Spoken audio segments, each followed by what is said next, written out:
Global metal injection moulding market की value around 40,000 crore rupees है और लास्ट 6 साल से एक इंडियन कंपनी इस मार्केट में वर्ल्ड की लार्जेस्ट प्लेयर है।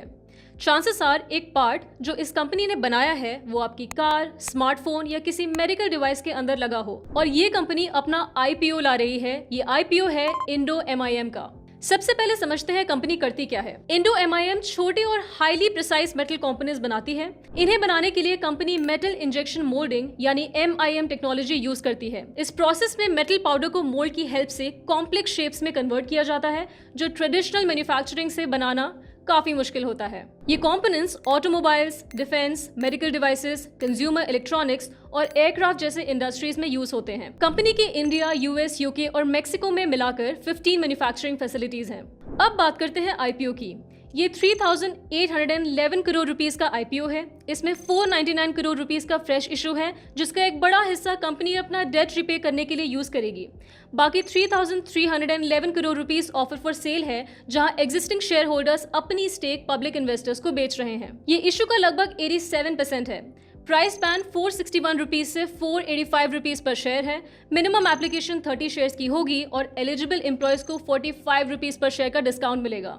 रिटेल इन्वेस्टर्स के लिए मिनिमम इन्वेस्टमेंट 14,550 रुपीज होगा।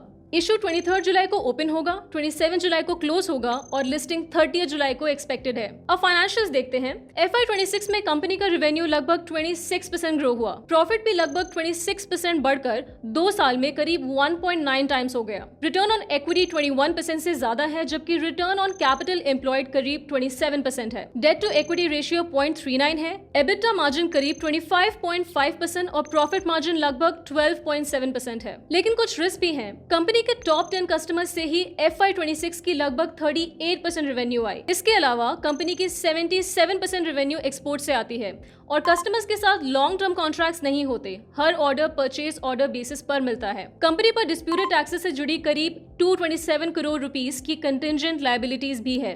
साथ ही इसके चेयरमैन और मैनेजिंग डायरेक्टर पहले डिसक्वालिफाइड डायरेक्टर्स की लिस्ट में अपीयर हो चुके हैं, जिसका डिस्क्लोजर RHP में दिया गया है। अब वैल्यूएशन की बात करते हैं।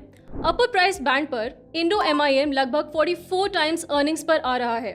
कंपनी का इंडिया में कोई लिस्टेड पीयर नहीं है और RHP में डिस्क्लोज किया गया ग्लोबल पीयर भी डायरेक्ट कंपैरिजन के लिए आइडियल नहीं माना जा सकता। एक और इंटरेस्टिंग फैक्ट ये है कि प्रमोटर ने ये shares weighted average cost per सिर्फ 2.67 रुपीस पर शेयर में एक्वायर किए थे और आईपीओ में ये 485 रुपीस तक की प्राइस पर ऑफर किए जा रहे हैं। ये था इंडो एमआईएम आईपीओ का ब्रेकडाउन। इस वीडियो में हमने कंपनी के बिजनेस, फाइनेंशियल्स और की रिस्क फैक्टर्स को कवर किया। अप्लाई करने से पहले RHP जरूर पढ़िए और ऐसे ही आईपीओ ब्रेकडाउन्स के लिए follow share out market by PhonePe and subscribe to invest with share out market. Investments in securities market are subject to market risks. Read all the related documents carefully before investing.